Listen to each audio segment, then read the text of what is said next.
ونستغفره ونؤمن به ونتوكل عليه ونعوذ بالله من شرور أنفسنا ومن سيئات أعمالنا من يهده الله فهو المهتد ومن يضلله فلا هادي له أشهد أن لا إله إلا الله وأشهد أن محمد رسول الله وأشهد أن محمد عبده ورسوله ndozo mwa gira tula side one so lokubanga so lokurotatinga amatenda majivuga Allah tabaraka wa taala. We use English, right? English, right? Sure. Amatenda majivuga Allah tabaraka wa taala. We praise Allah subhanahu wa taala the Almighty. Allah subhanahu wa taala atusobozesezza okungana. Allah tabaraka wa taala atujje wala. Allah atujje wala. Allah byatukoledde bingi nnyo tutuukana ekiseera ekyerabira ebyo Allah tabaraka wa taala byakoze eki byatukolera ne tutuuka ekiseera ekirowooza nti bye tuyina birina kubeera obvious ti omuntu nga mulamu kiri obvious, I must be alive. Omuntu nga anaafuna ekyokulya tugese ne tulowooza nti we must have lunch, we must have supper, we must have this paka Mungu tabaraka wa taala lwakukwatamu wati n'akuwa obulwadde nga kigezo n'otegeera nti omuntu abanga abadde mulamu ebiseera ebisinga kiba kyengera kyamaanyi Allah kyabeera akuwadde okutuusa Allah subhanahu wa taala lwakugjamu ensimbi ne bukya nga tomanyi bw'ogenda kufuna kyogenda kulya, tumanyi bw'ogenda kukeesa naye nga luli obadde nga buli kimu ekiri notuka okulowooza nti it's obvious, I must have lunch, I must have supper. Naye ng'eri abaddu ba Mungu nga ye bw'aba afuluma alina gy'alaga afokasinga ku kintu kimu. Singa Mungu ansobozesa olwaleero n'ennyingizaayo 5,000 era ye ng'ekimuluma kasita olunaku. Welcome. Do you understand Luganda and Luzungu? Mashallah. Ye nga kyanoonyaamu 10,000 waliwo n'abanoonya 2,000 nti nze kasita Allah ampaayo 10,000 zange mmeka 2 olunaku nga luwedde. So twebaza Allah atukoledde ebintu bingi.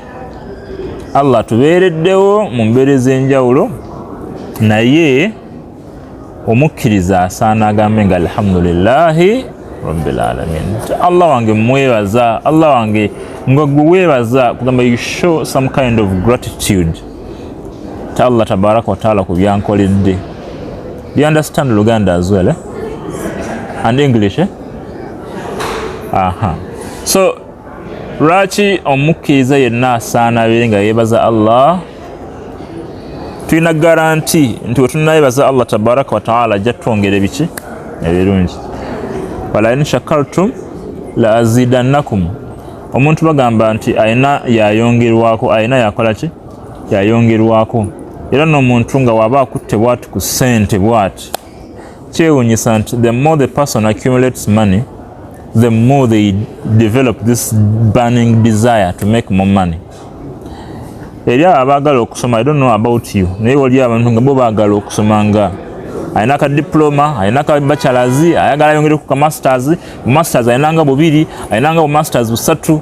Nogwe manyi mukwano gwange wano yasoma medicine, pharmacy, katate namulabye nga asoma law, kyuka yazze already. The more someone adds on kwamba yanoonya knowledge, buli gyako mugifuna ennyonta yayo ng'ekola ki nga yeeyongera.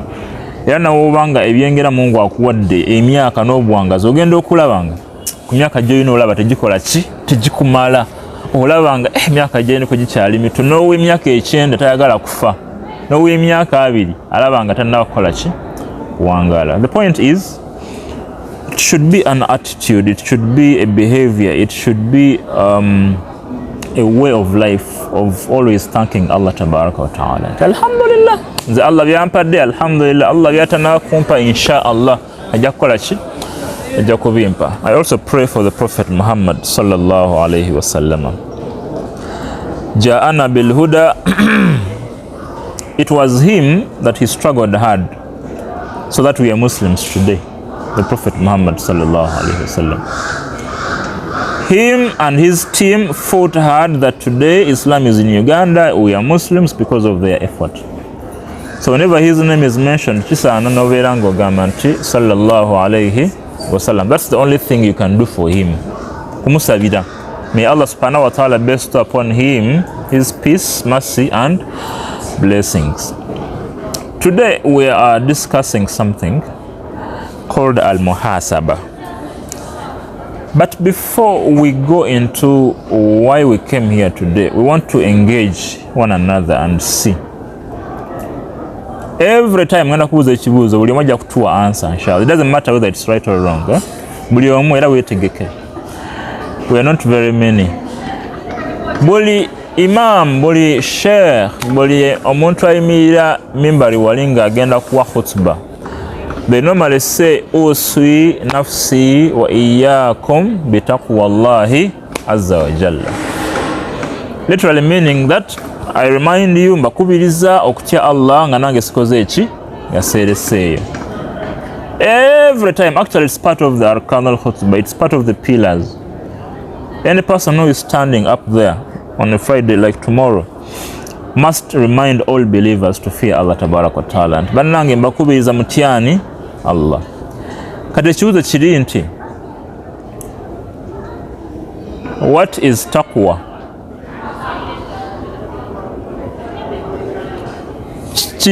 Taqwa chechi. That's the question. I think that is only part A. Wali only part B ne part C. So part A gamba nti buli lunaku batugamba nti mutye Allah, fear Allah tabaraka wa ta'ala, mutye Allah. What is taqwa in only one word or two or three? What comes to your mind if they talk about taqwa? Nja kutandikira ku ddyo wange. You introduce yourself, and what you study, and you tell us. Naam. What is taqwa? Wa alaikum salam wa rahmatullahi wa barakatuh.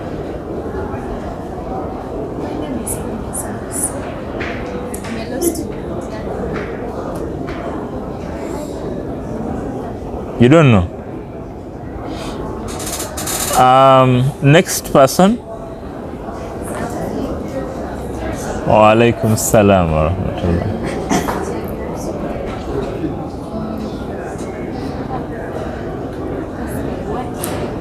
Yes, Maya. What do you study?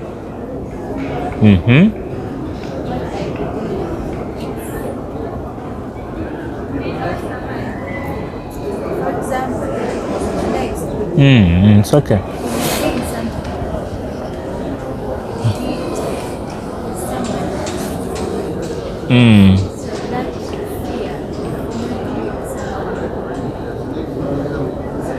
So she's basically saying, when you're doing something and then you have this belief that someone is watching all over you, so you fear to make a mistake, something like that. That's taqwa. Naam, please share with us. We have had a lot of sermons, people telling us, Mutya Allah, what does it mean? Wa alaikum salam wa rahmatullah.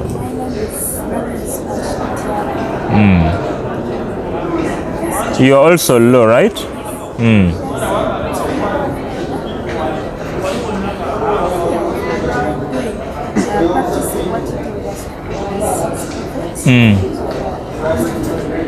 Fearing Allah is doing or practicing what Allah tabarak wa ta'ala commanded us to do. Thank you very much. We shall not skip the camera handler. I wouldn't want to skip him.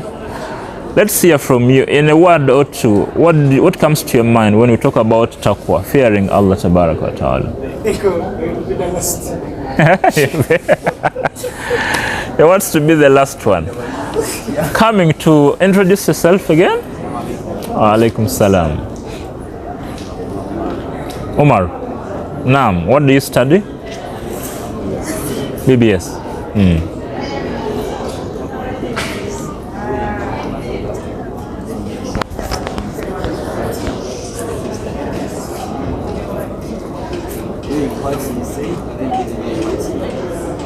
knowing what He said, doing what Allah said, and then leaving what He forbade us from doing. MashaAllah. Aha. Assalamu alaikum wa rahmatullah. Wa alaikum salam wa rahmatullah. My name is Muhaasabah. Naam. Semindi kamrege losing buzindadde. What do I study law. MashaAllah. So when I hear the word taqwa, what I do think about is I can do right deed to please Allah. Doing something good, right, to please Allah Tabaraka wa Ta'ala. That is taqwa according to what you've been understanding. Welcome. Alaikum salam. We are discussing taqwa. Normally, very many sheikhs and muallims and scholars will always urge people to fear Allah, isn't it? Taqwa Allah. What comes to your mind when they talk about taqwa Allah? Being obedient to Allah. To do. Introduce yourself again. Chiyinji. You're doing law. Which year? MashaAllah. The cameraman has been excused now. So it's nice to get a picture of what you visualize as taqwa. Question, part B of the question. This time around, I will begin from the left as I come back to the right. How do you measure taqwa? Have you ever thought of measuring taqwa? Because when they tell us, please fear Allah Tabarak wa Ta'ala, it must be something that could be increased or decreased, isn't it? So how do you measure taqwa? Has it ever come to your mind a question? Yeah? So when we come to this dars or any other dars, I normally encourage people listening to me to do not write anything, but only write 1 or 2, 3 new things you never knew that you're walking away with. If there is any way you can write or jot down something, the only important thing that you could write is what is going to stick to your mind. Something that you believe has been new to you. Most of the times we attend, trainings, durus, lectures, and they are literally not adding anything new to us. Most of the time. So, has any one of you ever thought of measuring? In management, we have what we call monitoring and evaluation. It's what we're going to be handling today, but it's more like a kind of measuring. Have you ever thought of measuring taqwa, and how, if so, how is it measured? We are beginning from losing that day. MashaAllah. Indeed, I have never thought about it. But how can I assess myself? So the way I assess myself is that whenever I do more good deeds in the day, I have to keep them at the back of my mind. I have to write them in my diary somewhere. And I given this to someone, I did this to someone, I helped this one.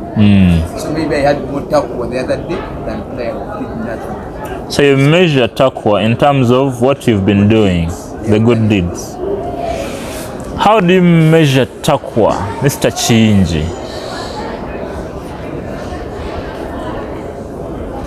Is it even possible to measure taqwa? How possible is it?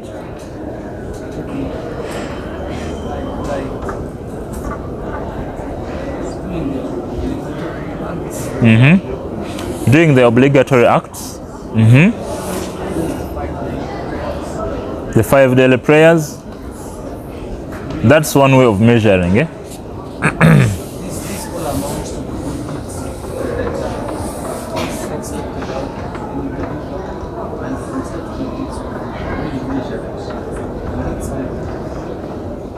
Okay. These are nice deliberations.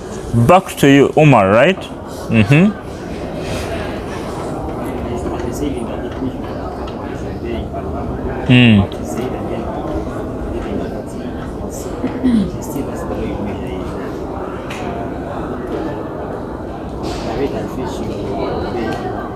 The ways through which you obey Allah.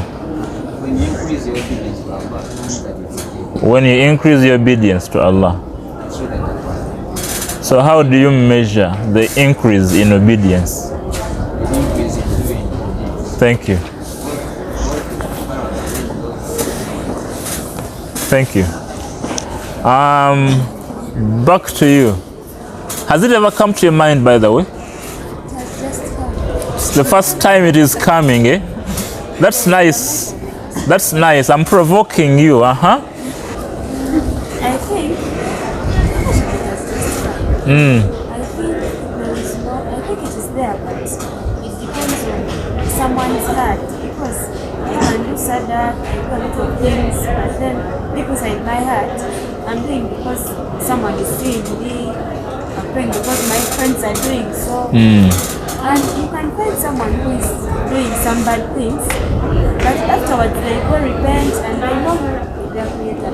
So I don't know. You're not yet sure.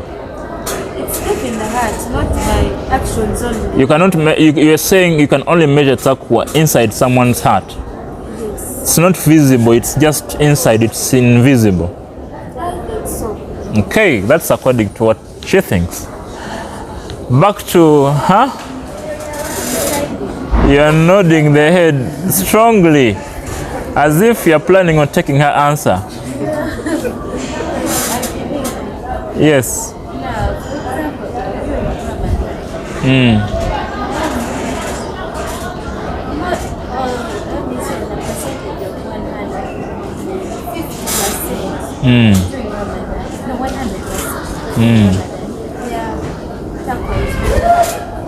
During Ramadan.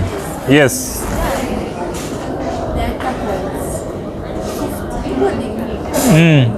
There is a reduction in the level of taqwa.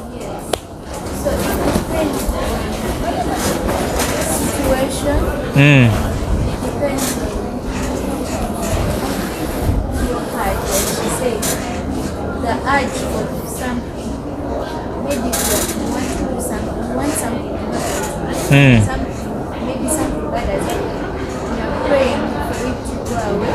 And then you also want something to come into your life. You remember when you talked about in Ramadan, the level is here. After Ramadan, it is here. How do you see that it has decreased? How do you measure that reduction? The urge, it reduces inside someone, which takes you back to what she said. Finally, don't tell me you're agreeing with both of them. I just think it's all about Doing good things. Fasting, swala. When you do that, the level of taqwa is increasing. So that provocative question, part B of a question that we've been discussing, is the basis of today's discussion. It's the basis of today's discussion. You will find and you will notice that in very many instances, we do not even pay attention to checking our levels of taqwa as individuals. We do not pay attention to that. So, which brings us the part C of the question I will ask in front. I'll keep it for later. So, starting with the big question, what is taqwa? Everyone has tried to explain what they understand when we talk about taqwa. And taqwa has been talked about in the Holy Quran in very many instances as a very, very important ingredient that we need to have. Allah says in the Holy Quran, "Ba'da'udhu billahi minash shaitanir rajim, wa man yattaqillaha yaj'al lahu makhraja." Is there anyone who knows how to recite Holy Quran here and to translate? I can do the reading and then the translation you help. Wa man yattaqillah. Yes, whoever fears Allah tabaraka wa ta'ala, yaj'al lahu makhraja. A way out for. Makhraja is possibly like a solution. You've been held in a situation which is quite difficult for you. You are out of options, alternatives, no, you don't know what to do, but because you have the ingredient called taqwa within your heart, as you said, then Allah subhanahu wa ta'ala shows you a way out of that situation. That's the first importance of taqwa. And then he goes ahead and says, فَيَرْزُقْهُ مِنْ حَيْثُ لَا يَحْتَسِبُ. Starting from taqwa, وَمَنْ يَتَوَكَّلَ عَلَى اللَّهِ فَهُوَ حَسْبُهُ. Allah subhanahu wa ta'ala brings a tawakkul, you having confidence in Allah tabarak wa ta'ala after tawakkul, after taqwa, and then as a result of the two ingredients, he says, وَيَرْزُقُهُ مِنْ حَيْثُ لَا يَحْتَسِبُ. Allah brings what? Rizq. Everyone knows rizq, isn't it? Allah gives you rizq, but the most important thing about the rizq He's giving you is that you were anticipating rizq is coming from the other direction, but with taqwa and tawakkul, rizq is coming from unexpected sources. Have you ever seen a very wealthy man? A wealthy man does not always get their income from one source. Never. You've seen some big guys in Kampala, the big dogs, with money. Like whom? Anyone? Sorry? Ma? Who's that one? It's the first time I'm hearing. What does he do? So in other words, he has property, right? Does he have only one source of income? Who else? So the Ham darling, Chigondo, is a darling to very many people. What are the sources of income to Ham apart from having arcades and Ham towers and what else? It's exporting. Talk about Sudir. Talk about Mandela. You know Mandela? These are guys who are getting money from various what? Sources. So Allah Tabarak wa Ta'ala gives you and opens for you lots of sources of income. Rather than you focusing on only one source, one direction for rizq, Allah subhanahu wa ta'ala multiplies this for you because of taqwa. Lastly, when we were fasting in the holy month of Ramadan, Allah said, Ya ayyuhalladhina amanu taqullah, you're welcome. Ya ayyuhalladhina amanu taqullah, sorry. Ya ayyuhalladhina amanu kutiba alaykum as-siyam kama kutiba ala alladhina min qablikum la'allakum tattaqun. The only reason as to why Allah Tabarak wa Ta'ala prescribed, commanded us to fast, is the end result of the ayah. لَعَلَّكُمْ تَتَّقُونَ. It's for us to gain what? Taqwa, isn't it? So by the time you came, we were talking about taqwa. You're welcome, by the way, once again. And we began by asking ourselves whether we understand the meaning of taqwa. And then number two, have you ever really bothered to measure taqwa? Is it even measurable? Let me ask. She has said already no. I'm asking the last lady. Is it possible to measure taqwa? It's not possible. And then I come back here. Is it possible? Hey, they're all saying no. So that is why we are here.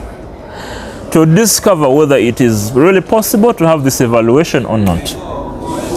Talking about taqwa, one scholar defined taqwa and said, فَاسْنَعْ كَمَاشٍ يَمْشِي فَوْقَ أَرْضَ شَوْكٍ يُحَذِّرْ مَا يَرَى. He gave us an example of a person walking in a path. For example, you can have this pathway or the other pathway, and then you have to go through that road, but it is infested with a lot of dangerous, sharp objects. Thorns, broken glasses, needles, blah, blah, blah, blah, blah, blah, blah. And you have to walk barefooted on that path, but the way you are trying to walk, trying to maneuver around these obstacles, trying to avoid them, stepping on them. You are barefooted, but where you're supposed to pass, we have nails, we have sharp objects, we have everything. Things that, of course, could damage your feet, could, injure you if you stepped on them. So the way you're trying to walk, maneuvering in this path, trying to protect your feet, is taqwa. That's how he defined it. You will never walk comfortably on that path because there are a lot of dangerous objects which could harm you. And then he says, وَلَا تَحْكَرَنَّ صَغِيرَةً فَإِنَّ الْجِبَالَ مِنَ الْحَصَى. Never underestimate, do not underestimate a small, tiny, evil, bad deed and say, only this. Because the more you continue committing something you underestimate, call it a small, undermining an evil, the more you commit to it, the more you accumulate. And then the Baganda says, kamu one by one makes a bundle. Until you know it, you are already invested, you are deep down, buried down into evil, and your heart can never be shakeable anymore. That is taqwa definition. You are welcome. We are discussing taqwa. Is it possible to measure taqwa? Is it possible? Have you ever thought about it? Thank you for coming. So that is what we are carrying away from this presentation today. Every sheikh will tell you, fear Allah, fear Allah, fear Allah, fear Allah. Taqwa, taqwa, taqwa. But the question is, what is taqwa? We've seen the definition. We've seen some benefits of taqwa. But the key question for today, we're focusing on how can we really measure, how can we evaluate taqwa? Now I'm going to put Deen and Islam on one side, and then I go back to Dunia. We are all human beings. We need to survive. We need to make money, isn't it? How do you tell how much money you've made in a day, in a week, in a month? If you are working, most of you are working, isn't it? If you are working, by show of hands, anyone here working? Not yet. One person. So the only obvious thing we know is that by the end of the month, they're going to give you a check, isn't it? Money is going to be wired onto your account. That's how you're going to measure the amount of money you're making. But for a businessman, they'll have to sit down and look at, for example, let's take an example of Mandela. Mandela's business is in Kampala. Who can give us one? Cafe Javas, that's number 1. Spring Millers, that's number 2. What else? City Tires, And within City Tires, we have a supermarket called Savers. And then we have fitting, centers still within there. What else? He has some buildings around Kampala as well. And then the most important business is the tire business. Kumho, Pirelli, MRF, you've heard of these things. And then batteries as well. So this is what he is doing to get money. And the way he is going to evaluate or measure the amount of money he's making per day, per month, per week, is by sitting down and asking how much is coming in from CJs by the end of the day, isn't it? He will never count that or evaluate that by the end of the month. It begins with the day.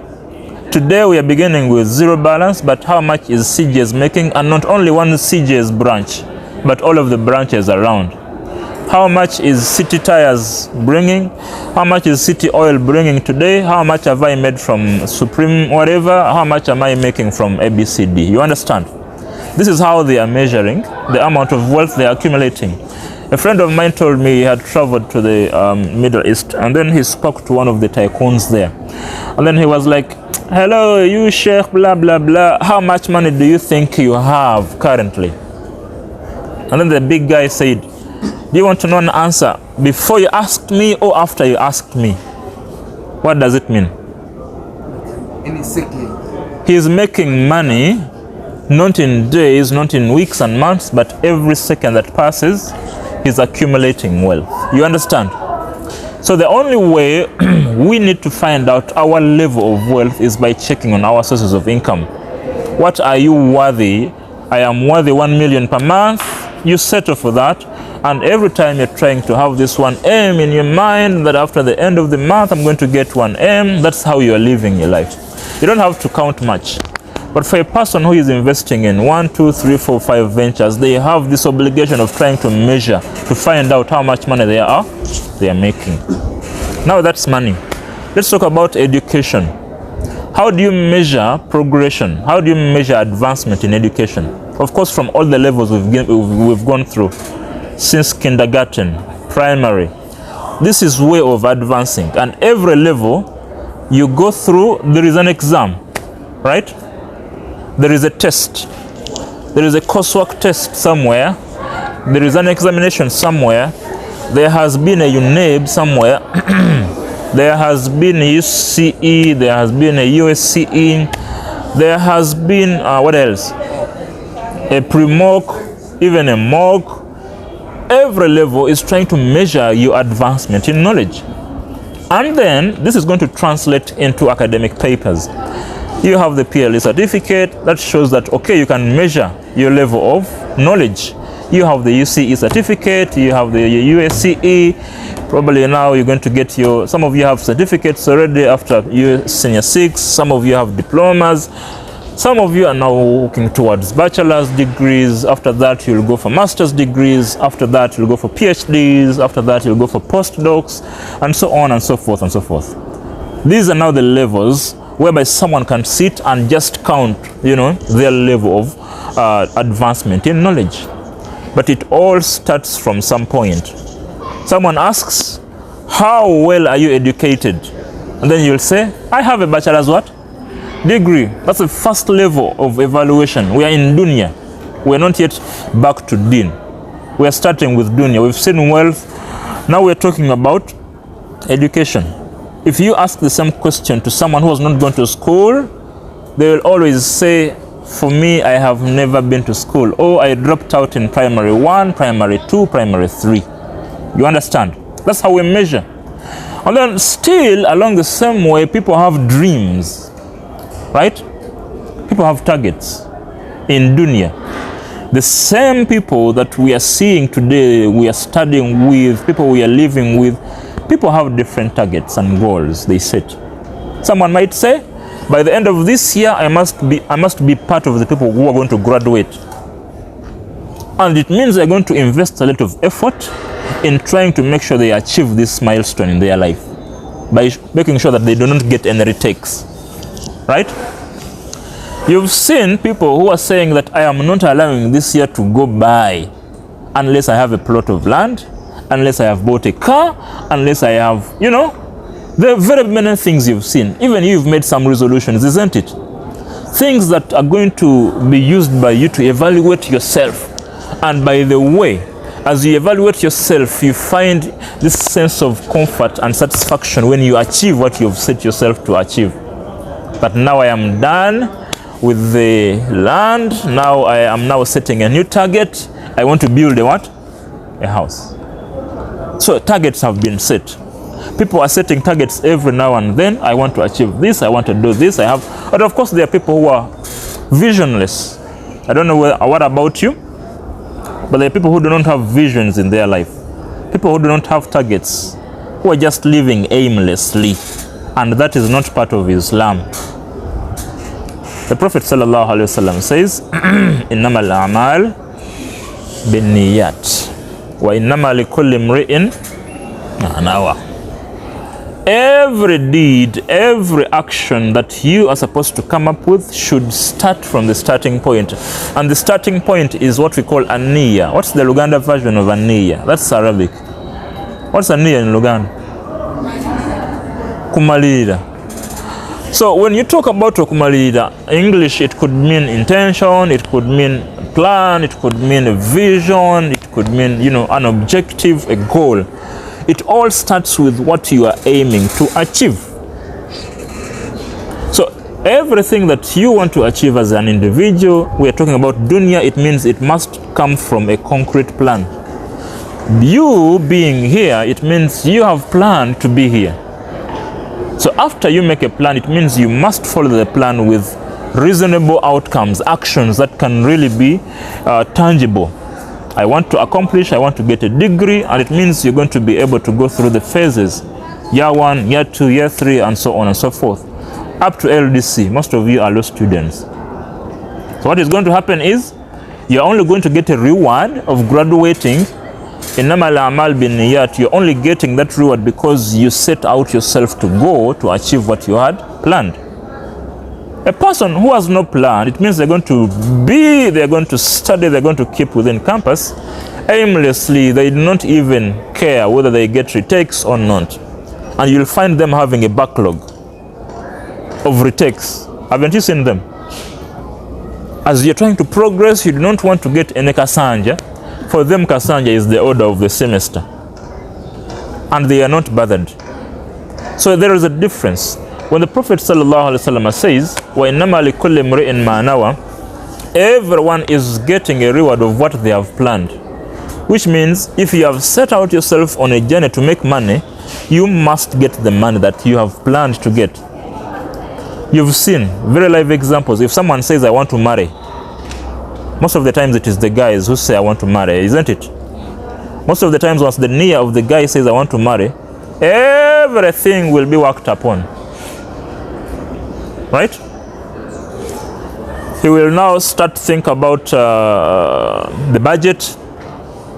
They will start thinking and planning about the mahari, a venue, whatever is needed for the mokolo. But before they said, I want to marry, nothing was going on. Right?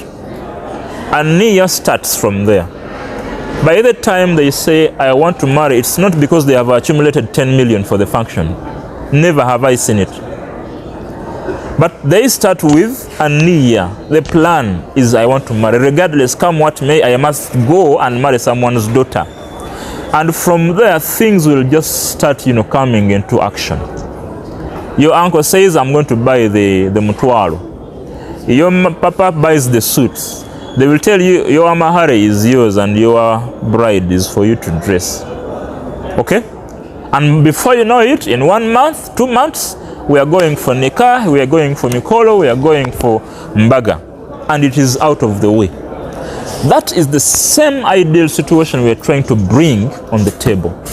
When someone says, I am setting myself towards this direction, this is the direction I'm taking, it means even the results you're going to be getting are coming directly as a result of the plan you have made. But how many people do we have today that are living aimlessly? You being in a class studying, it's by design, you've planned it. A person who has not planned to be in class will not be in class. They will either come late or they will miss out because it was not part of their what? Their plans. So إِنَّمَا لِكُلِّ امْرِئٍ مَا نَوَى simply means you're only getting results for what you've planned.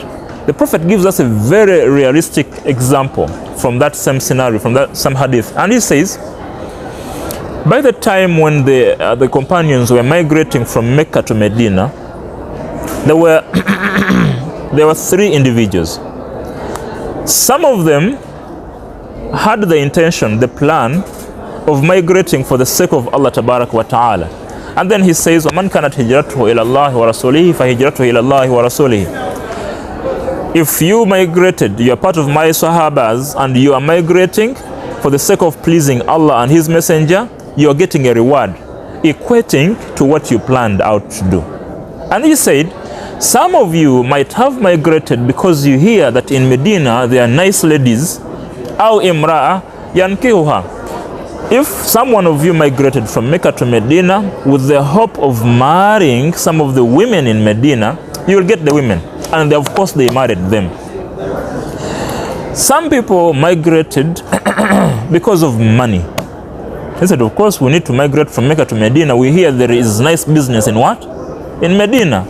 And he said, whoever migrated for a reason, a specific reason, they will achieve the reason or the objective for which they set out to migrate from Mecca to Medina.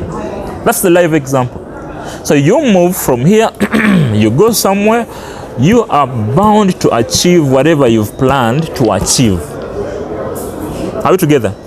Now that is dunya. We've mixed it with deen. When we come to what we call management, I am a person who has gone through business school. So when I talk about business, even you as, may I assume all of you are law students? What do you study? Medicine. And the lady here? Law? Hello. So whether you are starting a medical facility or a hospital, a clinic, or whether you are starting a law firm, all this is requiring business. You want to make money out of it. Of course, by the time you start, you're going to start as an employee, you work, you gain experience, and then you start thinking about starting your own venture. But we have what we call management. And in management, or strategic management, it is specifically management of resources, management of people, management of processes. By the time you set out yourself to start an institution like IUIU, it means you have to manage people, you have to manage money, you have to manage everything, isn't it? You cannot just simply manage these things, starting from resources and money and processes, without a plan, can you? That's why organizations normally have what we call a strategic plan. IUIU should have a strategic plan, and these are more like long-term goals, long-term plans, 5-year, 10-year. Even Uganda has one. It's called Vision what? Vision what? Uganda has Vision what? 2040. Vision 2040 is for Uganda. It means it's where we want to be by the time 2040 comes in. Hopefully, inshallah, we shall get there. So it means we have strategic goals. We've set targets where we want to be, and what is left is translating actions and activities that are driving us towards what we want to achieve as a nation, as a company, as an organization, as a law firm, or as a hospital. Are we in the same line? Let us now come back to the evaluation we're supposed to be discussing today. Can you really evaluate something you've not planned?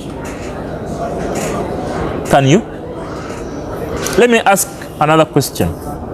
Can you sit in an examination for a course you've not studied? Supposing you sat in an examination, you are doing the law of torts, I hear. I don't know how the examination looks like, but I am hearing torts, Islamic family law, these exams, that you've been doing criminal law, whatever, law of evidence, all of these papers. I don't know for medicine. But can you sit and then you're given a paper and what has been examined has not been taught? Can you really be patient and even sit there and pretend you're writing things you've never learned? It's very, very impossible. Even UNEB, by the time UNEB gives you a senior 6 paper, it means by the time they're giving you this paper, they told the teachers and the schools, they gave them syllabus, a curriculum for them to follow, for you to sit the examination. There was a plan for you to study what you are supposed to study, and then you sit an examination. Even whatever you are studying at university here must be approved by the National Council for Higher Education. All the courses, all the programs, they must be endorsed, which means that you are not sitting an exam out of mistake. Never. It has already been planned.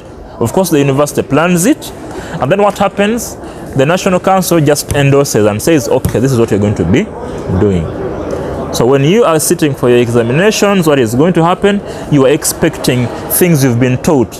When the lecturer is training or is teaching, they should follow a plan which has been designed by the National Council or by the university. Which means that you cannot evaluate, you cannot give an examination to students for things that they never actually studied. Is it possible? That's why we're getting into the topic of evaluation. You are given an examination as a means of evaluating your lectures, whether you attended, whether you understood, whether you dodged. We are all going to know from the examination result. We are anticipating for you to perform well if at all you are attending fully, if at all you understood, you participated in the coursework, if there were any group courseworks, if there were any field visits, you were participating fully in these. And the result, the mark that you're going to get, the grade, is going to be the evaluation outcome of whatever you've been going through. When we talk about Dunia, it's more like the measurement of someone's advancement or prosperity in life is through what they have achieved in life. The amount of money you have, the amount of papers that you have, the amount of networks that you have, the friends you have, you know, very many things.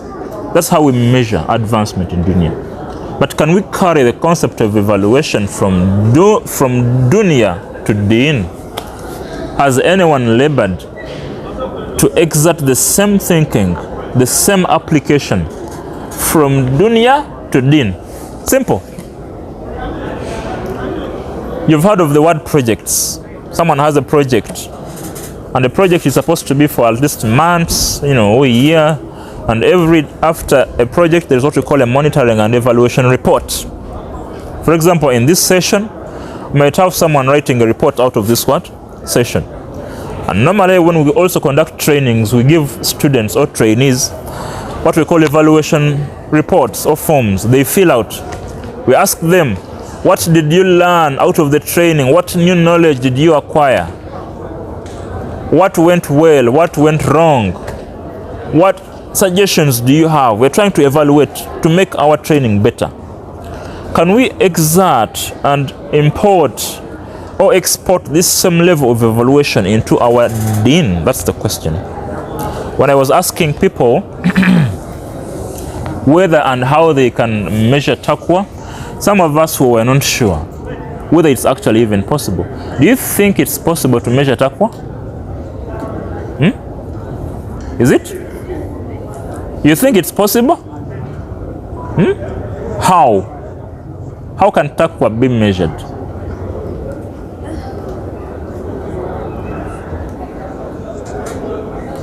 Have you ever thought of it, by the way? It's the first time you're thinking about it. Have you ever thought of it? This face looks familiar. It's not. What about mine? Does it look familiar? MashaAllah. Have you ever thought of measuring taqwa? What about hajat here? Come to mind. This is what we are discussing now. Let's now start from the applicability of measuring our Deen, evaluating. Allah subhanahu wa ta'ala says in the Holy Quran, Ba'udhu billahi minash shaitan, Ya ayyuhalladhina amanu ittaqullaha wa litanzur nafsun ma qaddamat lighad. O you who believe, fear Allah tabaraka wa ta'ala, but after fearing Allah subhanahu wa ta'ala, prepare yourself. Try to evaluate, try to measure and look into what you have prepared yourself for tomorrow. What do you have in stock for tomorrow? This means the future. This means that you as a Muslim, you must live today when you are cognizant, when you are aware of what should be happening to you tomorrow. It means we must be living today when we are planning for what?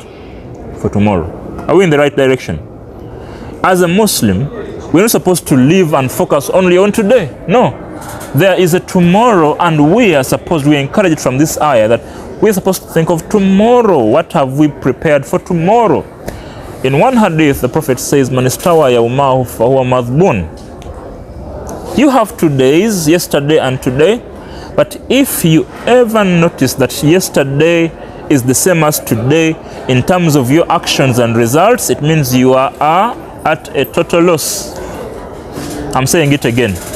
If you ever look and make an evaluation or a reflection of what you did yesterday and the results you made yesterday or you achieved yesterday, and these 2 days are closely related, they are kind of similar, it means you are not progressing. That's what we call a total loss. You're welcome. Is it possible to measure taqwa? Huh? Have you ever thought of measuring taqwa? Yes. You've ever? That's nice. How can you measure taqwa? Is it possible? How do you measure?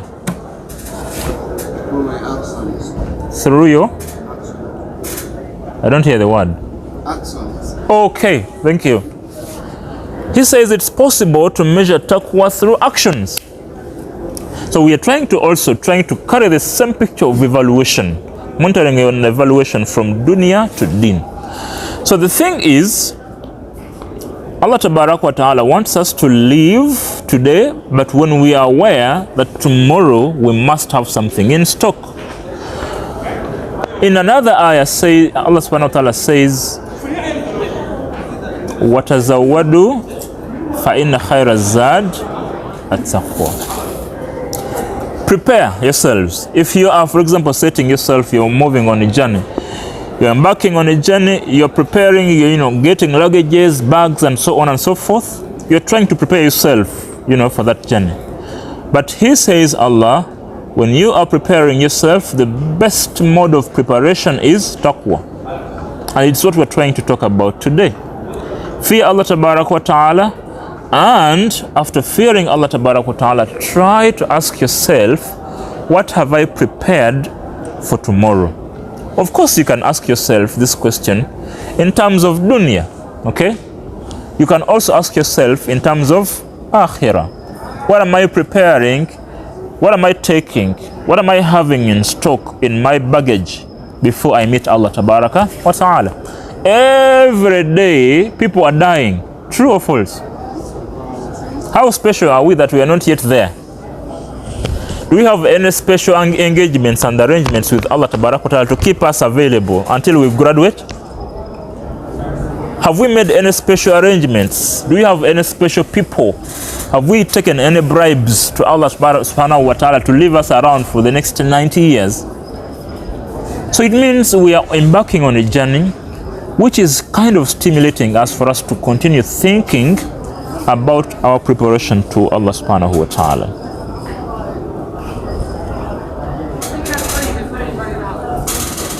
The Prophet sallallahu alaihi wasallam says in one hadith that al-kayyisu man dana nafsahu wa amila lima ba'da al-maut.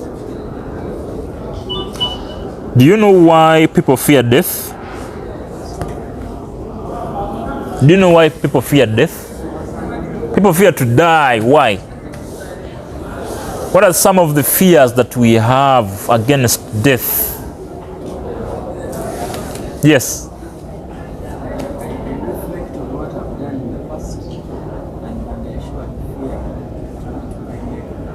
He says he reflects on what he has done in the past. I don't know whether it has been good or bad.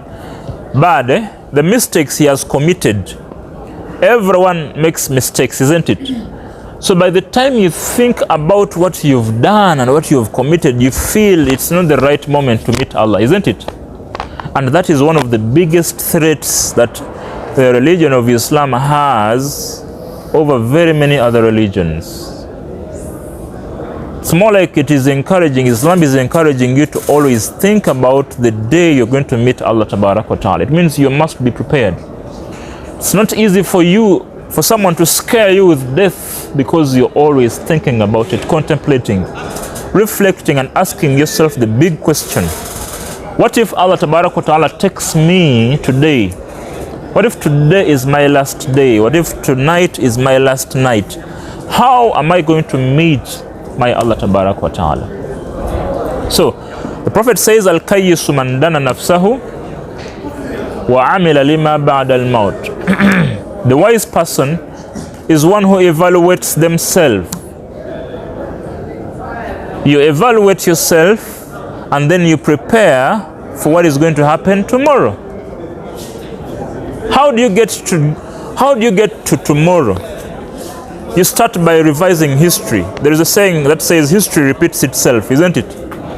For you to understand where you're going, where you're headed to, you must look into your what? Your past. Your past helps you to evaluate and know where you're coming from, know how you must switch things up, try to adjust, and then make a plan for tomorrow. You cannot start from zero. You cannot start from the present. You are in the current position, one wholly. You are at this position because of what you've been doing previously. Let's have an example. You have set yourself out on a mission. You are headed somewhere very far. For example, in Uganda here, what's the farthest district we can talk about from Kampala?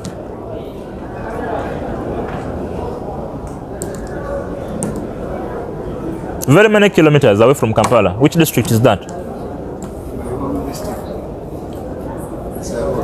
Arua. But Koboko is farther. Isn't it? Because when you're in Koboko, you are crossing to Sudan. When you go to the east, what's the last district before you cross to Kenya? Busia. Huh? Busia, Malaba. When we go to the southwest, what's the last district before you cross to Rwanda? Haven't you guys traveled? Yeah, you even don't know your Uganda. Or you've been just flying out, not moving on road. So when you get to Kabale, Chisoro, then you are leaving Uganda, you're crossing over to. When you go to Kasese, there is a town called, after Kasese, as you head to Congo. I normally forget this town.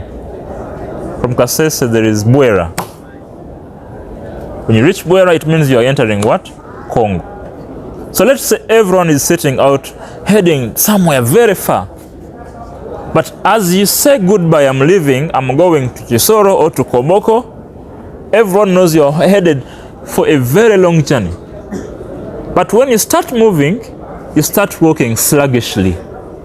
And people are like, you know that guy, you see that guy?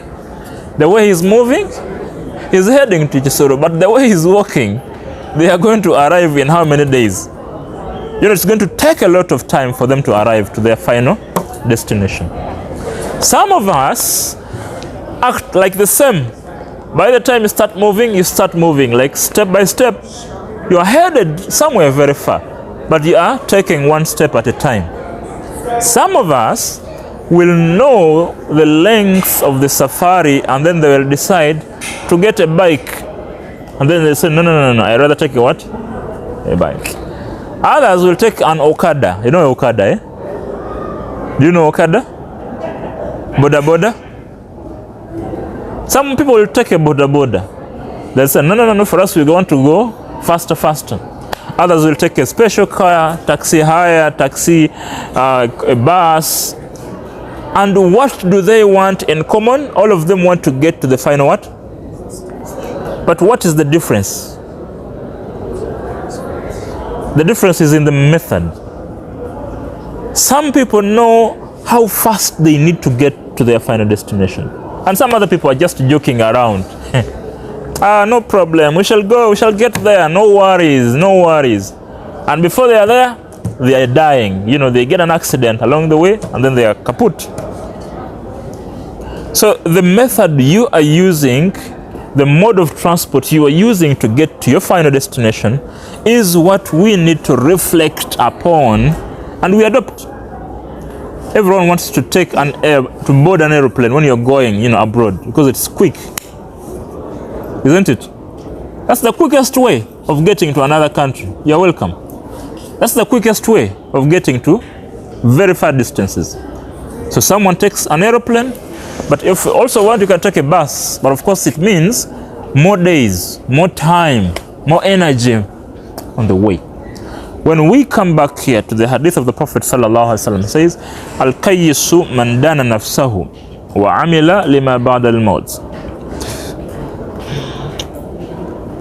The wise person is one who evaluates themselves. You are headed to Arua. You've been moving sluggishly. Yesterday you moved the same way. Even today you're moving the same. When will you arrive? So when you evaluate how you were moving yesterday, it is going to dictate how you should move today, isn't it? Yesterday I walked only 1 mile. For me to get to where I'm headed, I need to walk 2 miles today, isn't it? So that is how we measure. I look at what I did yesterday, and then I try to adjust in terms of my results. That's why the Prophet says, if you ever find yourself doing the same things you did yesterday, getting the same results you got yesterday, it means you're operating on a loss. If it was a business and you're moving the same, you're making the same money, doing the same things, you never get a profit, it means you're now operating, you're no longer operating a business, you're operating a non-for-profit. Not so. It's no longer a company, it's no longer a business entity, you are into what we call an NGO. You're not getting any profit out of your effort. So as a Muslim and as a believer, we start by reflecting. The power of reflection is a very important thing. It's one thing I was taught when I was attending my postgrad. The power of reflection helps you to think of today. As the day ends, you think of today. And then, as the night ends, you think, you reflect. But in the reflection, you're trying to look at what did you plan, what you planned for the day. You're trying to reflect on what you have achieved. And in so doing, you're conducting what we call Muhaasabah. You're doing what we call Muhaasabah. Never have I ever sat in any practical session that helps me to progressively measure my level of taqwa, my level of actions, than in a presentation talking about Muhaasabah fully. It's the only tool that is going to help you to progress from level 1 to level 2. Al-Iman yazidu wa yanqus. There is a saying that says Iman elevates and then it also decreases. Iman rises, increases, the level increases and decreases. But what causes it to rise is the increase in the level of good deeds. What causes it to go low? Someone talked about Ramadan. I don't remember who it was. When you get out of Ramadan, it means the good deeds have reduced, isn't it? Therefore, the level of taqwa also reduces. So the only way of keeping yourself in check is always have this constant way of evaluating. You cannot evaluate before you have a plan. That's where we began from. Have you even ever planned for you to advance your level of taqwa? Do you even have a plan? The same way you will have a plan to go and marry or get married. The same way you have a plan of coming to campus and get a degree. The same way you have a plan of making money. The same way of moving, making a plan of traveling. Do you even ever have a plan of increasing your level of taqwa? That's part C of the question. I said I had the question and it had a part A. We saw part A and B, and now this is part C. Have you ever had a plan? This is my plan for increasing my level of taqwa. It's a very provocative question. After all, the Prophet says, "Innamal a'mal binniyat," isn't it? You should have a plan. But have you ever had a plan? Let me give you an example. If a person was lucky enough to be alive, for that person to embrace the month of Ramadan, you only reap the benefit of Ramadan only and only if you had a plan of action. If you had a plan before Ramadan came, it means certainly, probably, you're going to benefit out of Ramadan because you had a plan. People set plans. I want to do this when the holy month of Ramadan starts, isn't it? They increase their level of activity, their level of ibadah because of the timing. A person who was not praying will ultimately come and start and resume praying, isn't it? They have set out a plan to do that. A person who was not obedient, they will have to obey. They will increase their level of obedience when the month of Ramadan comes. A person who was not reciting Quran will spare some time to recite the holy what? Quran. And those of you who are not used to sitting in presentations and durus or darasas like this, they will commit time. You see, they are setting out a plan, but their plan is within them. Their plan is theirs and theirs alone, isn't it? It's within their hearts, their brains, and it is up to them to fulfill and implement their what? Their plans of action during the month of Ramadan. And they have also set out a plan to stop everything they are doing once the month of Ramadan ends. It's a plan. That's why you never have to talk about sitat, because their plan stopped on Eid day. You understand? So the plan has always been there. Is if I have a woman who is illegally not married to me, my plan is to divorce her before the month of what? Ramadan. And then she goes back, and then I tell her, please go, you'll spoil my what? My Ramadan. And then my plan is to bring her back after Ramadan. And that is exactly what is going to happen. Are we together? If it was marriage, that would happen. And even in relationships, you'll find someone saying, sweetheart, my love, it's Ramadan. And that is going to happen. And they have also made a plan that after Ramadan, you wait, you'll see. Add me some more days, Ramadan is soon over. That is always the what? The plan. So it comes, evaluation, or the reduction in Iman, or the decrease in the level of Iman comes right from the plan. You do not know that you've planned to do this. But even a person who will not fast the days of Sittat, the 6 days, it is within the plan. It's the Niyyah. The Niyyah is not there. When I was in class, someone told me those days are not even for hours, they are for men. They are for men. And then someone else said, those days are supposed to be for sheikhs. They're not our days, you understand? They have no niyyah, you have no niyyah, you have not planned to do that. That's why we are saying implementation comes from a plan. Evaluation of the implementation comes still from a what? A plan. You must have a plan to evaluate. The same way you'll have a plan to execute, you have a plan to evaluate. You do not evaluate what you've not implemented. You do not evaluate what you've not planned to execute. And that is what we're talking about today. It all starts with my plan. How practical can we take it from today? This is how we are closing before we go in for questions. Let's begin from a day. Let's structure a day. For starters, how many hours do you have in a day? Is there anyone who has more than 24 hours in a day? Everyone has the same amount of hours. We all have 24 hours.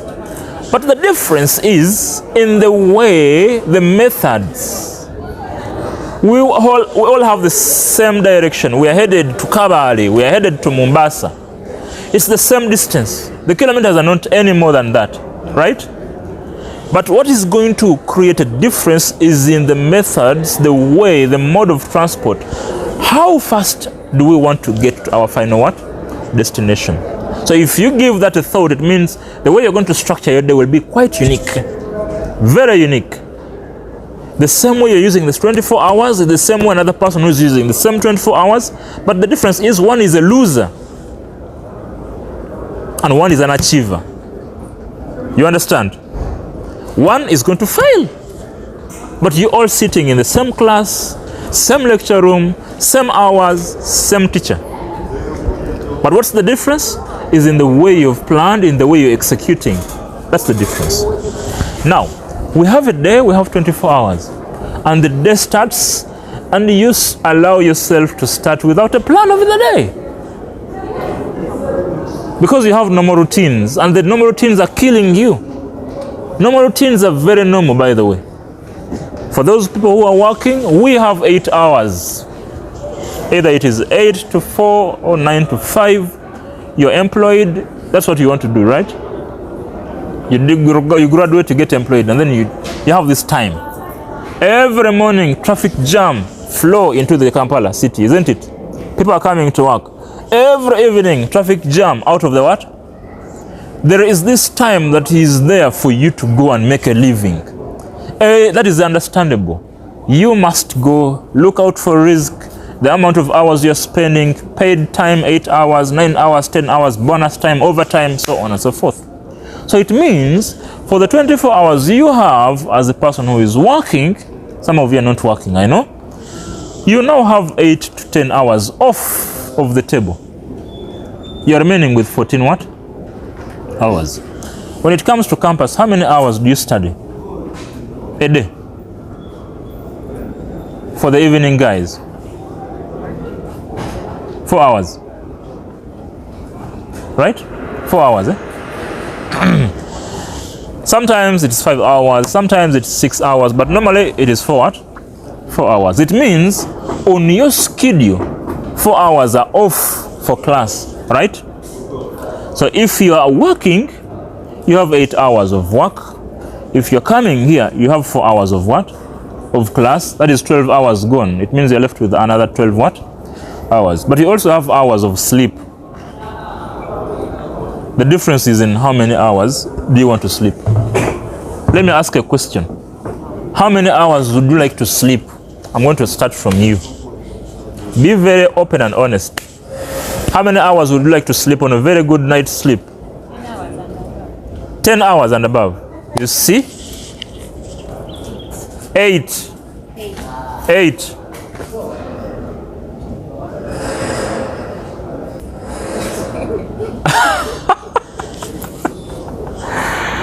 For 24 hours, yes? Sorry? 8. Now, 6. That is the difference we're talking about. Mwalim. 8. That is where the difference is coming in. That is what makes a difference from a person who is planning a day and who is not planning a day and who is planning to evaluate their day. That is the starting point. It means one wants to sleep for 12 hours, 8 hours, and the number of time we're dedicating to our activity is going to reflect in the number of results, the outcomes we are getting on a daily basis. Are we together? I know of a certain rich guy, his day starts as early as 3 a.m. in the morning. But how did we know it starts at 3 a.m.? We had an appointment to make with him, but we were supposed to meet at his home. Because normally, he leaves town before 5 p.m. He wants to be home early. And then he said, if you make a mistake of coming after Isha, you will not get me. So by the time we arrived, it was close to Isha. We prayed together and we began talking, having our talk. Only to notice that this guy was busy dozing when we were talking. It's like, what? We are talking, we are explaining, we are this. But the guy is busy dozing. And I remembered he said, if you make a mistake of coming after Isha, you are useless. And then during the time when he was dozing, he said, I'm very sorry, but you came at a wrong time. My sleeping time is after Isha. He sleeps after Isha, and I normally wake up at 3 a.m. in the morning. So it means most of my activity, my prime time is from 3 in the morning. I start, that's how and when my day starts. And what are you doing at 3 a.m.? A normal person is sleeping, isn't it? Normal people are sleeping at 3 a.m., isn't it? The whole world is sleeping, by the way, except for those who are clubbing and having fun over the weekend. But he says my day starts at 3 a.m. I worship my Allah. At 4 a.m. I start working from home. After 1 hour, I go for Fajr. I move to Kampala without any traffic jam. And then the employees find me in office. My day has already begun. By the time I'm leaving Kampala, I'm already done. I'm tired. That is his structure of the day. And we understood. So all of you, some people have just come in, you and you. The question was, how many hours would you like to sleep out of the 24 hours? If you're given the whole day, how many hours would you like to stay in bed? 10 hours, yes. Circumstances. Don't depend on anything. Don't depend on anything. Would I like the whole day? Like someone next to you. So Yes. the whole day. So we are starting to break down the entire day, isn't it? We have taken away all the time for work and class. 12 hours are away. Now you are in class, now you have to work, isn't it? 12 hours away, now we have to sleep. Some people are sleeping for 12 hours, is it? The day is done already. Some of you who are sleeping for 10 hours, you are now left with 2 hours in a day. Some of you are sleeping for 8 hours, you're left with some for what? Some 4 hours a day. Someone said 6 hours? Who was it? He has some 6 hours left. So the amount of time you are left with, this is the time that is going to be as important as very, very, very important for you to progress. Can I tell you a secret? Out of my own experience, great things, achievers we are talking about, all of you admire men with money, right? All of you? Yes. No? No, Guys who are achievers, who have made it in life, they have to break, to sacrifice these hours of sleep you've been taking. I repeat, even if you are employed, you are employed for 8 hours and you go back when you are very tired, you have to wake up again tomorrow, go back and do something you hate. Normally employment is hated. That's why everyone on Monday is very tired. Monday, but you are what? You are tired. People who are working, they are always looking forward for a weekend. Friday, yes, Friday, it's a weekend. Monday comes, everyone is like tired because they hate employment. But for people who have made it in life, working in their own businesses, loving what they do, they have to break, to sacrifice some time for sleep. Off. It means if they were to sleep 24 hours, they will sacrifice part of their sleeping time to what they love the most. If they were working for 8 hours, going back and then they were supposed to sleep for 10 hours, they will break part of the 10 hours to do something extraordinary. Those of you who have been in secondary school, you will notice that you were in class since 4 in the morning, 5 in the morning. And by the end of prep time at 10, sleep time, there is no way you're going to revise unless you have to winter. Do you know winter? Or extension. The Arabs say, man talaba al-ula sahir al-layali. If you want achievement, if you want prosperity, it means you have to sacrifice your night. You're sleeping, isn't it?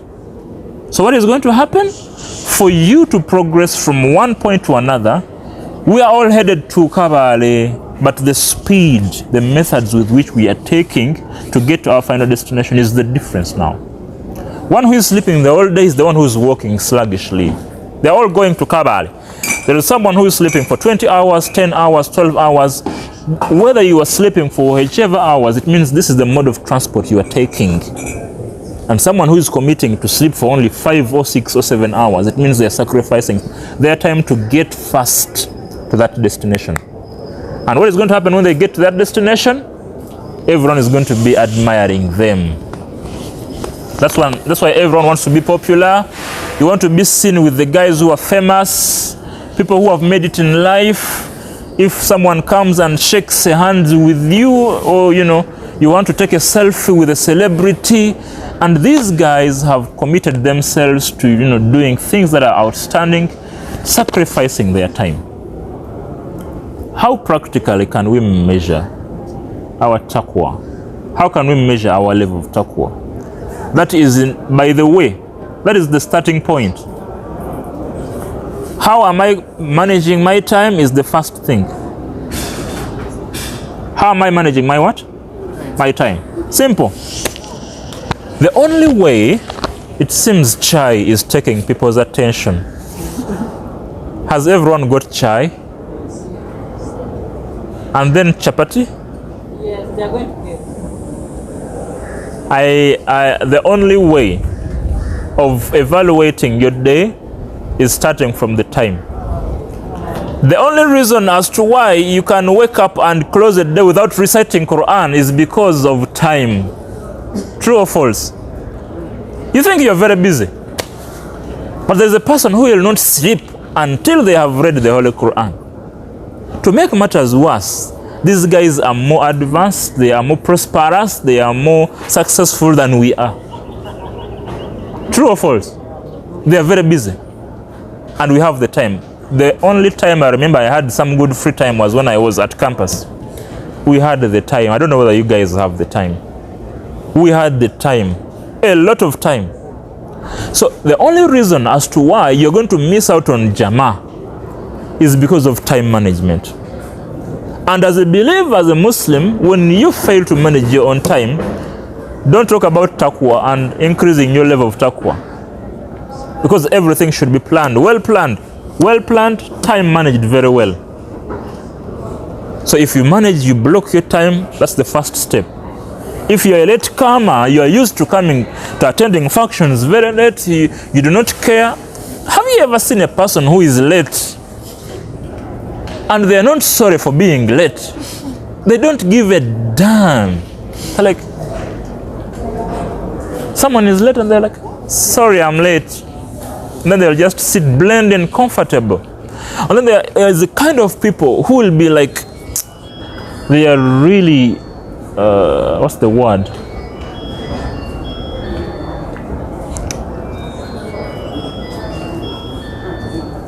They're more like sensitive. They are sensitive with time issues. They feel like, I shouldn't be late. I shouldn't be late. I shouldn't be late. And there are those that are really insensitive.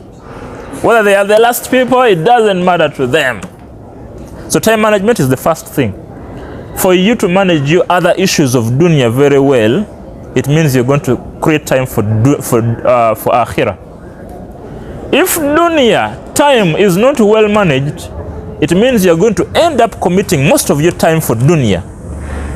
Because you've failed to manage dunya very well, then akhirah will be an option. You will pray late, they will make adhan and you feel you're busy, you need to finish up something. You don't have time for sunnah prayers, you don't have time for Quran. You will feel you don't have time for anything extra. And the extra you're talking about is Salat al-Layl, is Salat Tahajjud, is blah, blah, blah, blah. Thank you very much. So that is where the starting point is. How do you manage your time?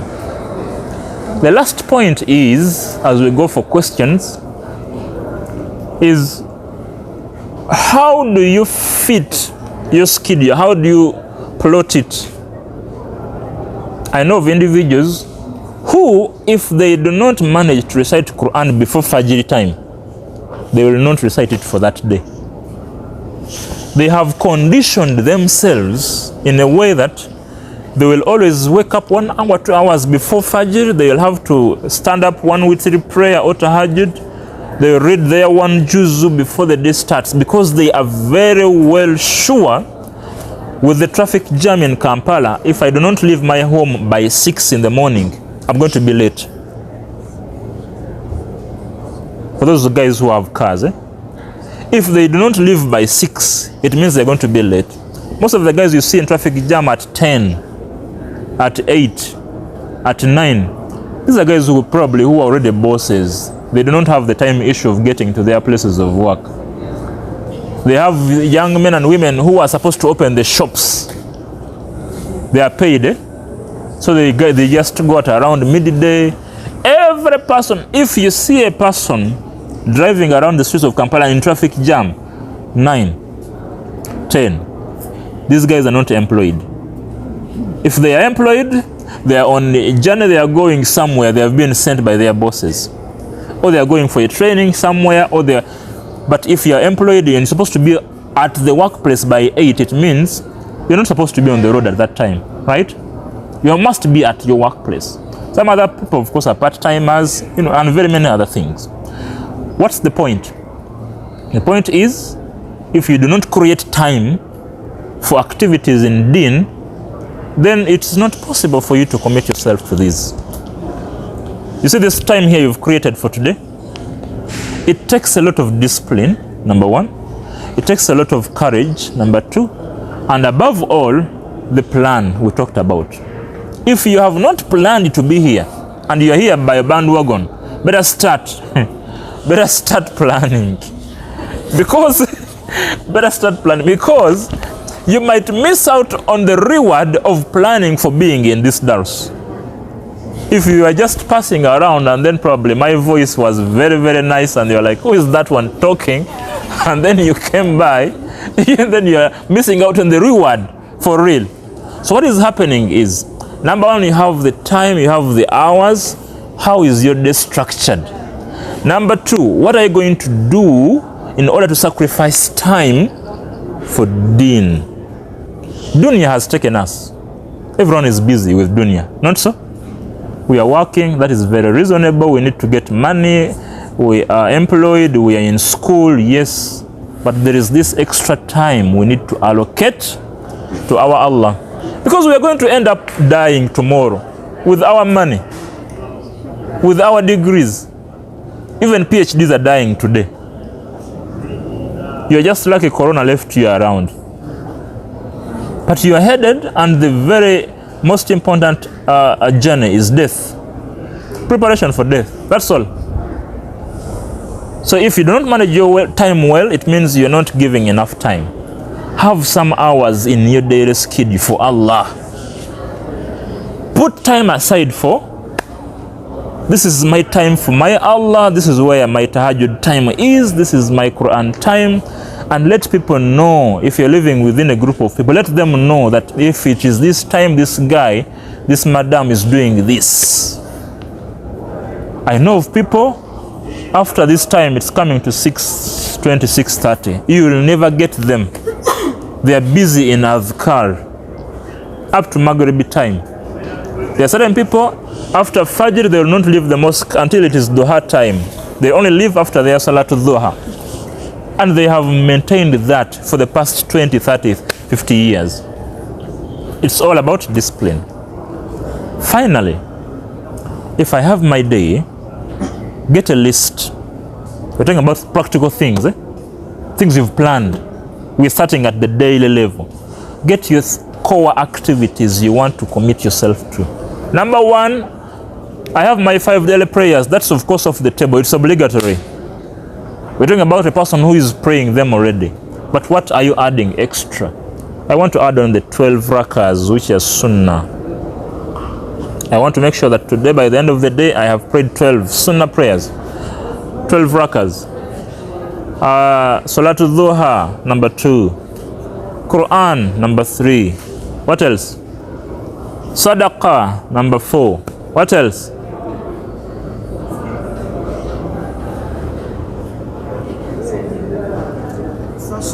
Fasting, number 5. You understand? They seem like to be few, but there are very many acts of ibadah that we even don't know. Have a list of 5, 6, 7, 8, 9, 10, according to your own capability. Fattaqullaha mastata'tum, according to your level. Do not compile all of them and say, I'm starting today, every day 2020. You're going to burst. You understand? Get 1 or 2 or 3, grasp them, enjoy yourself on them. Do not allow yourself to sleep when you've missed them.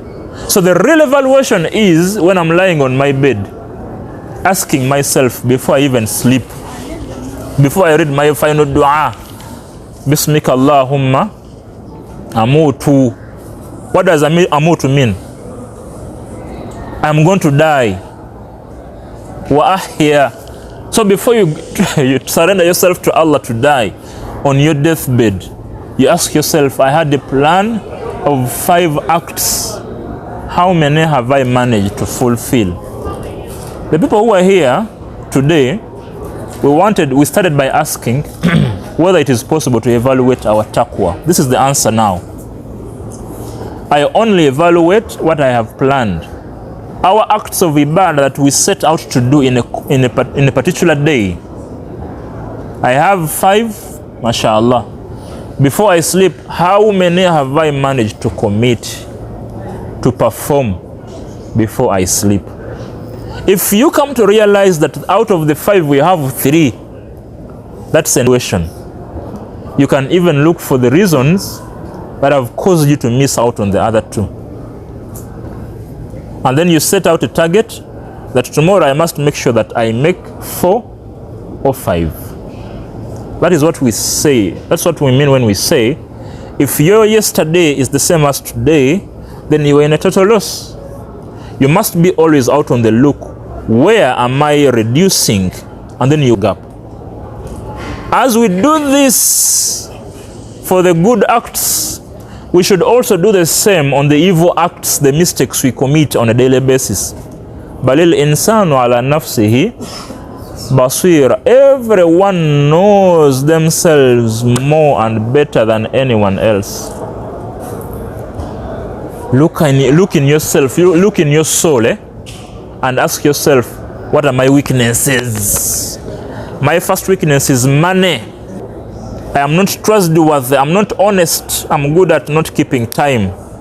I'm good at missing swala, I'm good at missing jama, I'm good at missing wudu. Wudu gives me a hard time. List 5 weaknesses of yours. And then you start working on eliminating them. Some of these mistakes have become habits in our lives. And breaking a habit is something that needs very good discipline by you. Saying, now I'm not smoking anymore, that's a disease. Saying that by the time I'm sleeping, how have I managed to reduce my mistakes? If a day has gone and I've not thought about slandering or backbiting, then you give yourself a tick. If you've committed a mistake you had planned not to commit, then you plan again. Tomorrow, you set a new plan for tomorrow. Progressive evaluation helps you to progress and build your level of taqwa. That is how we evaluate our taqwa. Simply by having a plan on committing and performing acts that we really want to build progressively as we prepare to die. We're going to die anytime, isn't it? Isn't it, Even if you're scared or not, we are going to do what?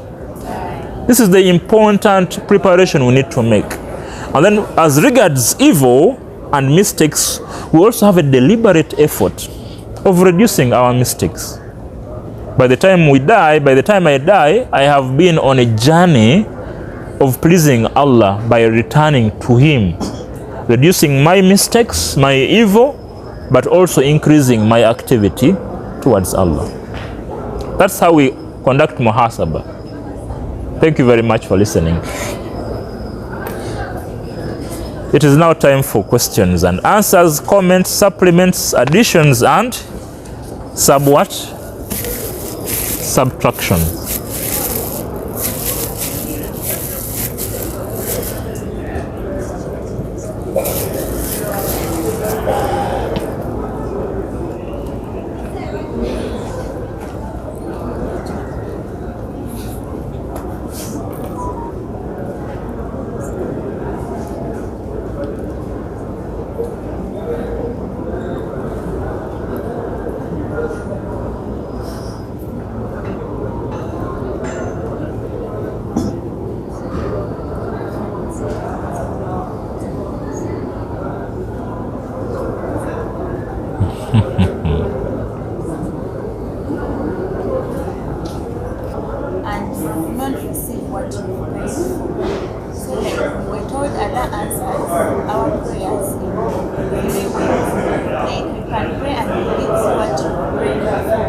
You can pray and it gives you something better, say rain for shoes, and instead give you a bicycle. So you can still pray and it gives you Akhirah. So my question is, say, I'm not saying I don't believe in my prayers, but the question is, if I've prayed for something for so long and I'm praying for it to grant it, basing on the two assumptions that at some point you pray and Allah grants it, and the next assumption is you can pray and Allah grants better. Should I stop praying for the thing saying let Allah grant me what is best, or I should still have the faith of still sticking to what I'm praying?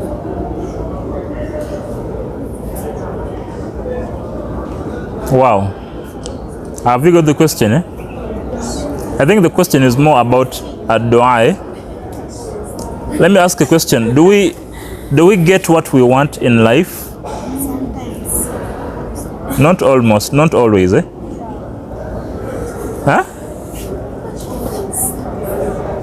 You probably you have parents, eh? Is it possible that every time you ask something from your parents you get? No, eh? And if you have a young sibling and they keep asking you know, of things, and then every time, buy me this, buy me this, buy me this, they will always want to buy an entire shop. But is it possible? Never. What happens in terms of dua? What happens is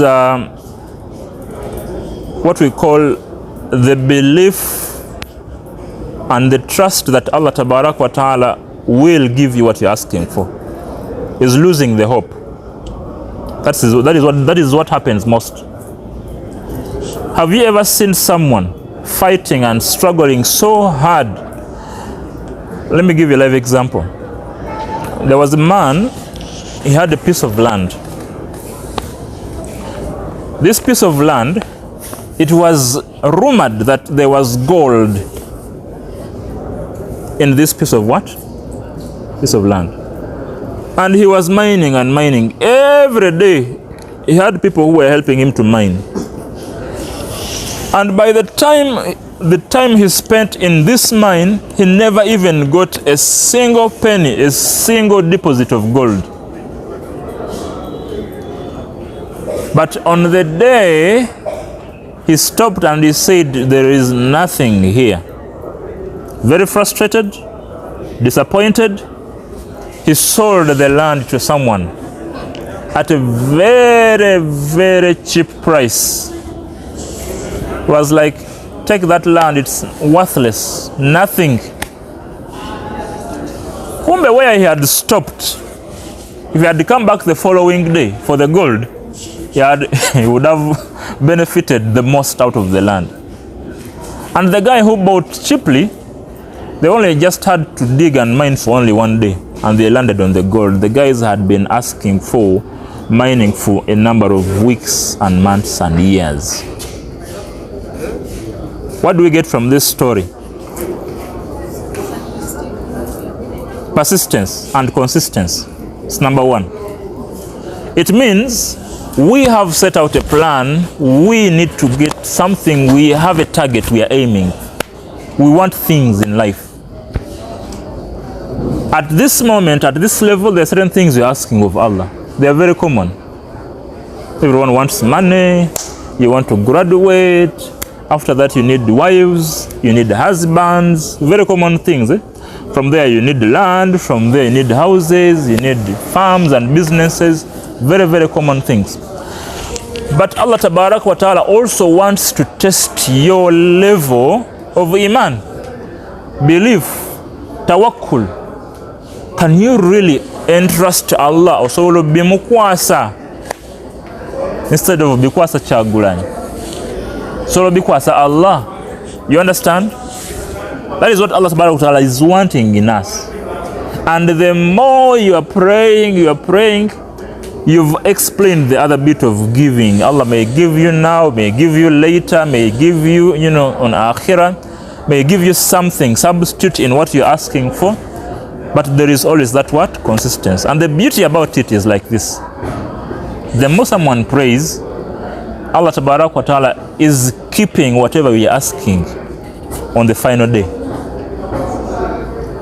And by the time we are going to meet Allah Tabarak wa Ta'ala on the last day, you have your Jannah, alhamdulillah, they will give you a special package. And they will tell you, you see that pot? Yes. You see that package? Yes. That package is everything you asked of Allah Tabarak wa Ta'ala during your dunya, and it was never granted. And everyone will now admire that what if, you will all admire that what if Allah Tabarak wa Ta'ala, whatever you asked, whatever everything you wanted to ask from Allah Tabarak wa Ta'ala, you would wish was never granted for you during your life in dunya. Because it's more like someone saving for their old age, saving for their old age, retirement. And then by the time you retire, you have a lot of good things. Someone will say, according to what I've seen that you've benefited out of your retirement package, I rather not get any money when I'm young. I rather consume my money when I'm old. That's the same thing. Number one is consistency. Two is yaqeen, tawakkul. Entrusting these things to Allah Tabarak wa Ta'ala is another thing. Probably another thing you could change is the timing. We had a medical student here. Anyone doing medicine here? Some people, sometimes, when you are asking Allah subhanahu wa ta'ala for something, there is a timing. For example, this time towards Maghribi, after Adhan, when you are fasting, when you're going to break the fast, and then you ask Allah subhanahu wa ta'ala, there are certain prime times of dua. It could be possible that you are missing them. There is a very fortunate scenario when Allah Tabarak wa Ta'ala promises to answer a person who is fasting. If I pray to Allah and ask Allah subhanahu wa ta'ala I'm fasting, I have this trust that Allah is going to give me whatever I've asked for.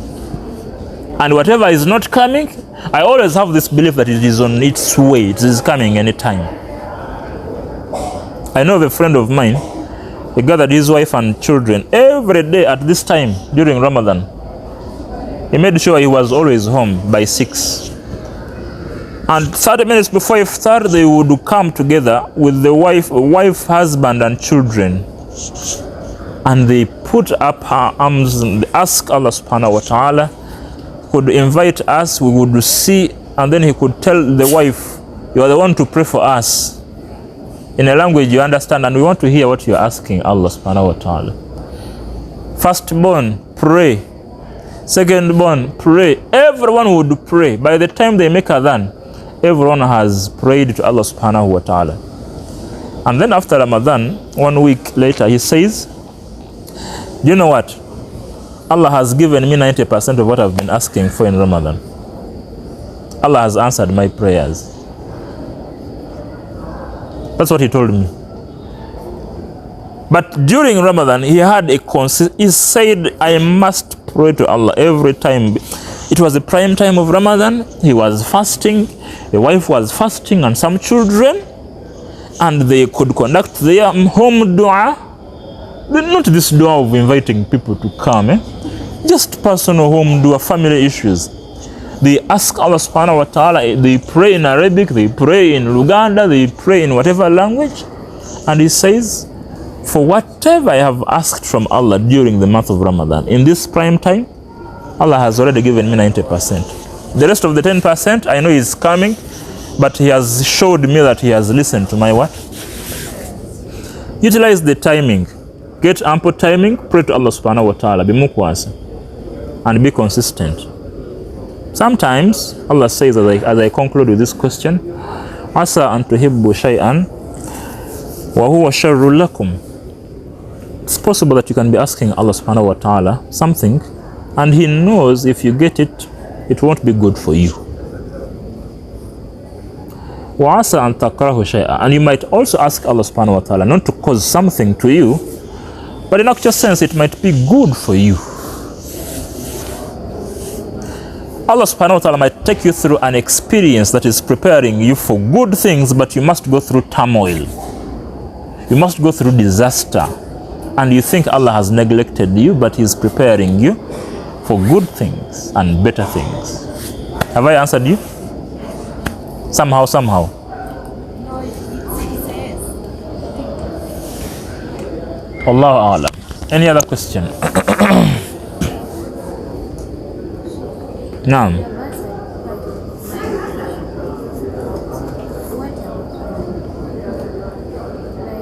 I asked for something long time ago, like 10 years back, and it happened like 20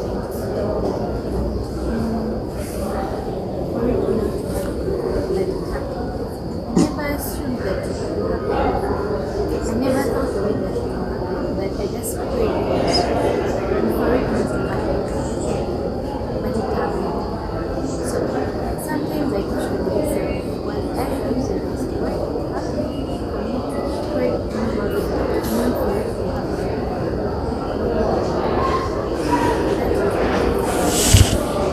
issues to do with dua.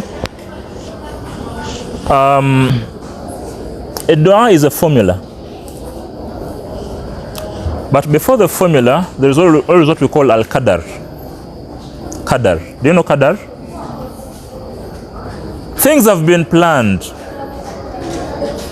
Things have been planned by Allah Tabarak wa Ta'ala, how they are going to happen, when they will happen, how, and all the nitty-gritties of how they will be happening. So they always happen most of the time for reasons. For example, for you to be born, your papa must meet your mama, right? They must get married, isn't it? If they're not married, they must do other stuff that is not, but the end result is you, not so? It is a reason. Without them, you wouldn't be. So Allah Tabaraka wa Ta'ala has planned this right from the start, from the word go, when He created Al-Qalam. So these things have been planned and they have been predetermined to occur by Allah Tabaraka wa Ta'ala, whether you ask Allah or not. And then dua, as you have said, is used to change qadar. Allah might have prepared you for something, but because of the consistency,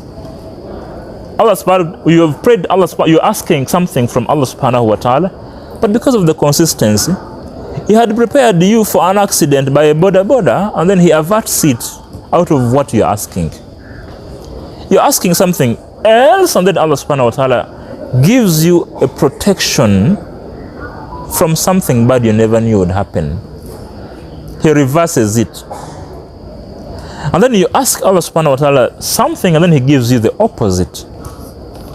And what you should know, that our minds are always never understanding. We can never comprehend what Allah subhanahu wa ta'ala is. The all-knowing. He is the all-knowing. When you are a parent, I don't know whether some of you have children. When you are a parent and you have children, you always think as a parent you know best for what your child wants. Whenever the child goes somewhere or does something, you feel you know best. And your parents will always be your heroes, primary, secondary, until you feel you're a teenager, they no longer decide what's best for you. Then you start fighting from there. But they always think they know what's best for. For that, it is okay to think our parents know what's best for us, but what of Allah, their creator and our creator? Allah knows best what's best for us. So if you ask Allah Tabarak wa Ta'ala, number one, know there was a predetermination. There was something that was already planned for you. If He had planned for you to eat basmati and matoke and muogo, that was what you're supposed to eat on that day. But because of your prayer, He has changed it somehow. Someone was announced, he was presumed dead, and he was announced dead. And then out of the blue, he resurrected, as you might call it, resurrecting. But he was in a coma. People thought he had died. And then when he came back to life, they were like, hey, he's back. And then people were celebrating, hey, give him some juice. And then after giving him the juice, he died for real. So someone who gave him the juice was like, was I the cause of the death? You understand? Allah Tabarak wa Ta'ala had planned that his last rizq was katunda. And now this guy is trying to die before his last what? So he had to come back to consume the katunda, and then they die to consume their last what? Why would you think that you killed the man because of katunda? It was predetermined by Allah Tabaraka wa Ta'ala. We've seen accidents, but could we blame the drivers for the accidents? They are causes, and they have been made causes by Allah Tabarak wa Ta'ala. Sometimes the drivers escape, sometimes they also die. But Allah makes it a plan that whoever is supposed to die today, you have a plan to go to Fort Portal, someone is going to buy something from Fort Portal, someone is going to visit a boyfriend in Fort Portal, someone is going to visit family in Fort Portal, and all of you must die on the same one. And the cause is the link bus. But because you prayed for something that is opposite, you think Allah Ta'ala causing this accident. It was part of the plan, by the way. It was part of the plan. And you just pray to Allah Subhanahu wa Ta'ala, He says no or He says yes. And it is His wish. Inama amruhu idha arada shay'an an yaqula lahu kun fayakun. So we do not blame ourselves. It is predetermination, number one. If it is dua, dua is one thing. It can cause a change, yes. Sometimes it might not cause a change, but you can get rewarded some other way. The questions are not about muhasabah, they are about dua. I don't know why. Probably you should organize something to do with dua. Inshallah. Thank you very much. We haven't had any question this side. I don't know why. You fear to ask? They are single and contented. So that is it. I'd like to conclude by, did I introduce myself? Oh, you already know. You don't know my name? Who knows my name? You would have seen my name somewhere.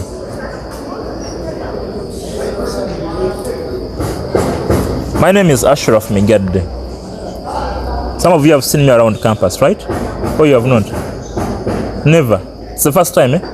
Alhamdulillah. Alhamdulillah, alhamdulillah, alhamdulillah. Sometimes I come here, sometimes I don't, but I rarely come here. So I sometimes teach.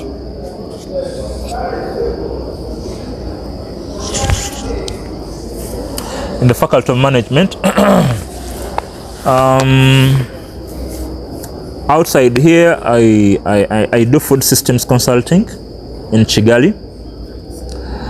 We have a company called Glockspad, and I also have another Dutch company I work with in exporting.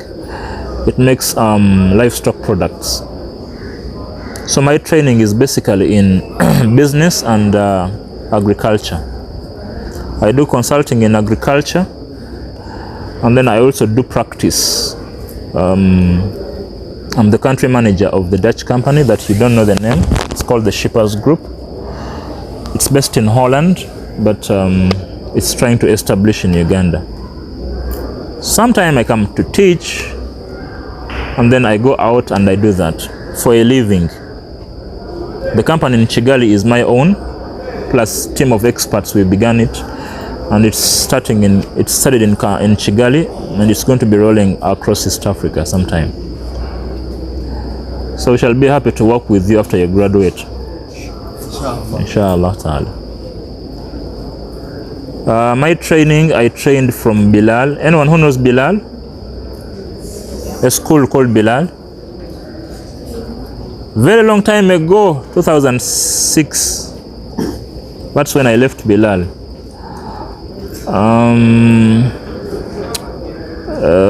From there I went to Gombe. Anyone who knows Gombe? Yeah, in Butambala. From village to another village. So that's when I left Gombe village to Makerere University Business School in Nakawa. Graduated in 2013. I married my first wife in 2013. Yes, same year actually. Graduated in January, married in September. I have 3 children. What else? I had my master's in the Netherlands. I went in 2019. I came back in this year, I guess. Sometime soon I'll be going for my PhD, inshallah. This year, hopefully. That's all I think. So, what's the next on the agenda? Introduction, eh? My work? Ad-du'a. A'udhu billahi minash shaitanir rajim. Bismillahir rahmanir rahim. Alhamdulillahi rabbil alamin. Ar-Rahmanir Rahim. Maliki yawmiddin. Iyyaka na'budu wa iyyaka nasta'in. Ihdinas siratal mustaqim. Siratal ladzina an'amta 'alaihim غير المغضوب عليهم ولا الضالين. اللهم يا ربنا تقبل منا إنك أنت السميع العليم وتب علينا يا مولانا إنك أنت التواب الرحيم. اللهم يا ربنا إنا نحمدك ونشكرك على كل نعمة أنعمت بها علينا من عبادك فزدنا اللهم ولا تنقصنا. ربنا تقبل صلاتنا وركوعنا وسجودنا وتوباتنا وقيامنا وصيامنا يا رب العالمين. ربنا إننا نستغفرك ونتوب إليك يا رب العالمين. ربنا اغفر لنا ذنوبنا وتوفنا مع الأبرار. ربنا اغفر لنا والإخوان الذين سبقونا بالإيمان ولا تجعل في قلوبنا غلا للذين آمنوا ربنا إنك رؤوف رحيم. اللهم يا ربنا إنا نسألك الرزق يا رب العالمين. ربنا رزقنا فإنك خير الرازقين. وإن كان رزقنا في السماء فأنزله وإن كان في الأرض فأخرجه وإن كان بعيدا فقربه وإن كان قليلا فكثره يا رب العالمين. ربنا بارك لنا في أمورنا كلها يا رب العالمين. ربنا بارك لنا في أعمالنا يا رب العالمين. ربنا بارك لنا في أمورنا إنك على كل شيء قدير. ربنا إنا نسألك خير ما في هذه الليلة فتحها ونصرها ونورها ورزقها وبركتها ونعوذ بك من شر ما فيها وشر ما بعدها. ربنا اغفر لحينا وميتنا وشاهدنا وغائبنا وذكرنا وأنثانا يا ربنا. من أحيته منا فأحيه على الإسلام ومن توفيته منا فتوفه على الإيمان. يا حي يا قيوم برحمتك نستغيث أصلح لنا شؤوننا كلها ولا تكلنا إلى أنفسنا طرفة عين. وصلى اللهم على سيدنا محمد وعلى آله وصحبه وسلم. الحمد لله رب العالمين.